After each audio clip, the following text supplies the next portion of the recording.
দুৰ্ঘটনাটোত জুবিন গাৰ্গে ব্যক্তিগতভাৱে আহি তেখেতক লগ কৰি বিভিন্ন ধৰণৰ সহায় কৰাৰ কথা আমি গম পাওঁ। এনে এজন গুণৱান ব্যক্তিক আমাৰ মাজত পাই আমি অতিকৈ গৌৰৱান্বিত। আমি আমাৰ মৰম আৰু শ্ৰদ্ধা ছাৰক জনাব বিচাৰিছোঁ আৰু এই শ্ৰদ্ধা জনাবৰ বাবে আমি আমাৰ ভাতৃপ্ৰতিম অৰূপ হাজৰিকাক অনুৰোধ জনাইছোঁ।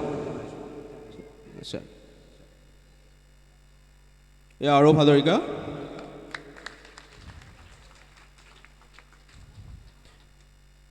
এখনি চেলেং চাদৰে পুনৰ তেখেতক আমি সম্বৰ্ধনা জনাবৰ বাবে অনুৰোধ জনাইছোঁ।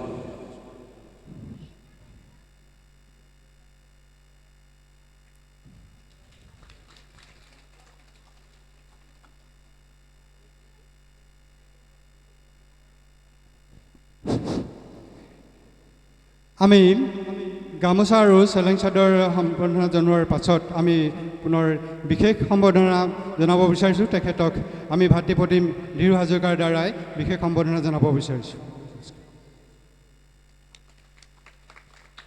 আমি অনুষ্ঠান বেছি দীঘলীয়া কৰিব বিচৰা নাই। তেখেতক ৰাইজক উদ্দেশ্যি চমুকৈ একাষাৰ ক'বৰ বাবে জনাইছোঁ। জুবিন গাৰ্গৰ লগত ছাৰে প্ৰায় এমাহ ধৰি বিভিন্ন ধৰণৰ কাম কৰিছিলে বুলি আমি অৱগত। সেই সম্পৰ্কে জুবিন গাৰ্গৰ সান্নিধ্যত তেখেতে কাম কৰাৰ কিছু অভিজ্ঞতাৰ বিষয়ে আমাক জনাবৰ বাবে চমুকৈ অনুৰোধ জনাইছোঁ।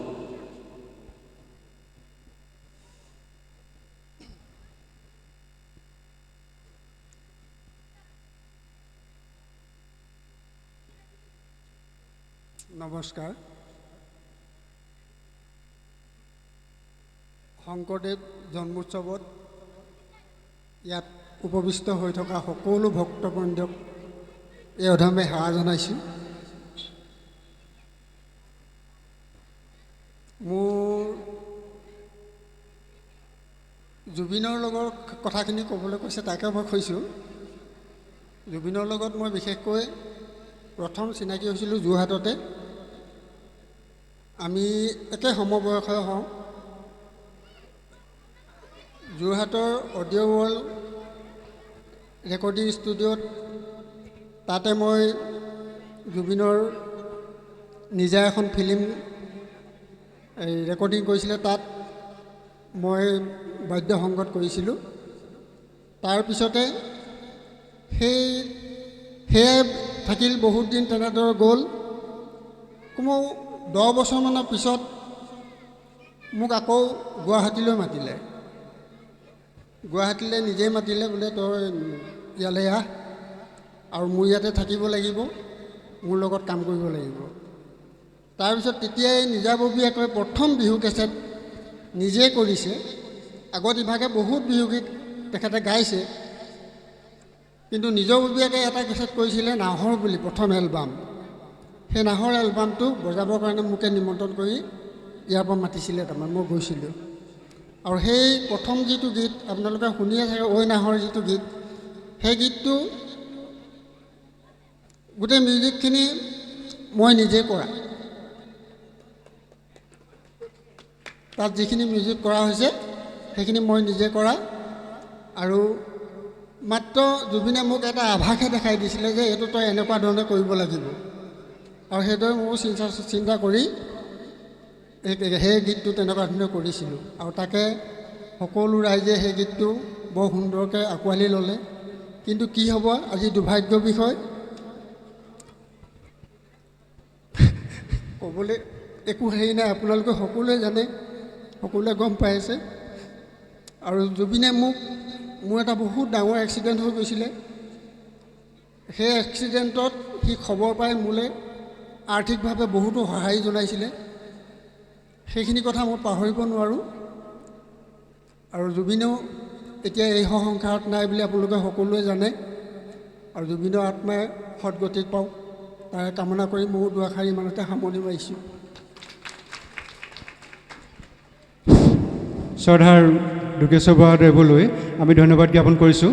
আমি ইতিপূৰ্বে ঘোষণা কৰিছোঁ, এখেত যদিও অসমৰ এজন বিখ্যাত বাঁহীবাদক, কিন্তু তেখেতে আমাৰ নবীন পুথিভঁৰাল যেতিয়া বাঁহৰ আছিলে, তেতিয়া ইয়াতেই সংগীত চৰ্চা কৰি আমাৰ যশোদাৰ প্ৰফুল্ল গগৈ, বিপিন সন্দিকৈকে আদি কৰি ব্যক্তিসকলৰ লগত বাহিবাদন কৰি আমাৰ এই আমগুৰি তথা নবীন পুথিভঁৰালৰ সংগীত জগত উজ্জীৱিত কৰিছিল। তেখেতলৈ আমি পুনৰবাৰ ধন্যবাদ জ্ঞাপন কৰিছোঁ। আৰু তেখেত বৰ্তমান শাৰীৰিকভাৱে অসুস্থ, সেইকাৰণে তেখেতে ভাল ধৰণে আমাক গোটেই কথাখিনি ক'ব নোৱাৰিলে। আৰু জুবিন গাৰ্গৰ লগত তেখেত যিহেতু একেবাৰে ভাতৃ নিচিনাকৈ জড়িত আছিল, তেখেতৰ মৃত্যুত তেখেত অতি আৱেগিত হৈছে। গতিকে বিশেষ ধৰণে আপোনালোকৰ আগত তেখেতে গোটেই কথাখিনি খুলি ক'ব নোৱাৰিলে। আৰু এইখিনিতে আমি তেখেতক পুনৰবাৰ ধন্যবাদ জনাই তেখেতৰ সম্বৰ্ধনা অনুষ্ঠান আমি ইমানতে সামৰণি মাৰিছোঁ।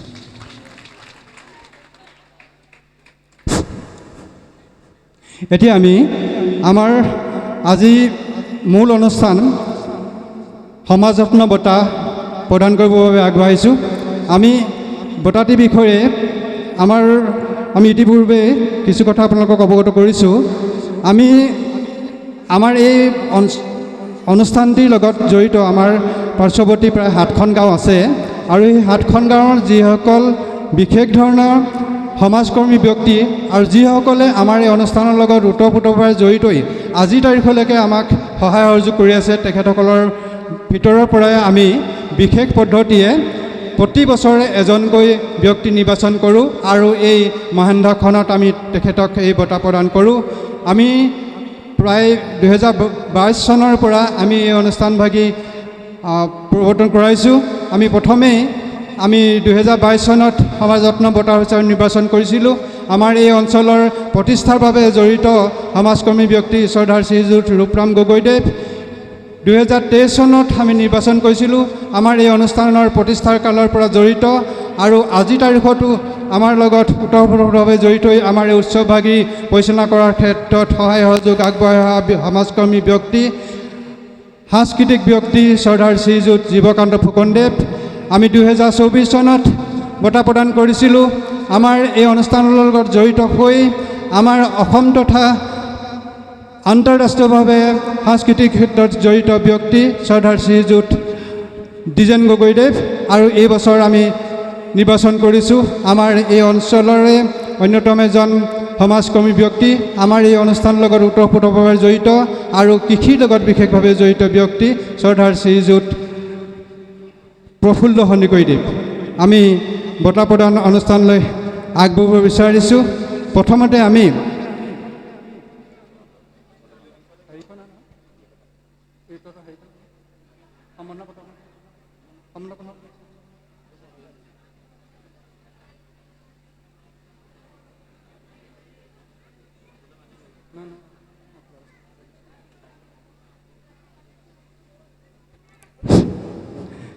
আজি এই বঁটাটি প্ৰকৃততে আমাৰ এই বঁটাসমূহ বিভিন্ন ব্যক্তিৰ দ্বাৰাই বা বিভিন্ন পৰিয়ালৰ দ্বাৰাই দান হিচাপে গ্ৰহণ কৰোঁ।